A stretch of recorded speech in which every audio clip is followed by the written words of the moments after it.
அருட்பெருஞ்சோதி அருட்பெரும் ஜோதி தனிப்பெரும் கருணை அருட்பெரும் ஜோதி எல்லாம் செயல் கூடும் என்னானை அம்பலத்தே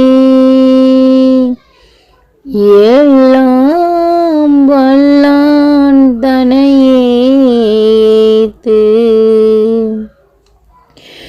இன்று வருமோ நாளைக்கே வருமோ அல்லது மற்றென்று வருமோ அறியேன் என் கோவே. துன்றுமல வெம்மாயையற்று வெளிக்குள் வெளி கடந்து சும்மா இருக்கும்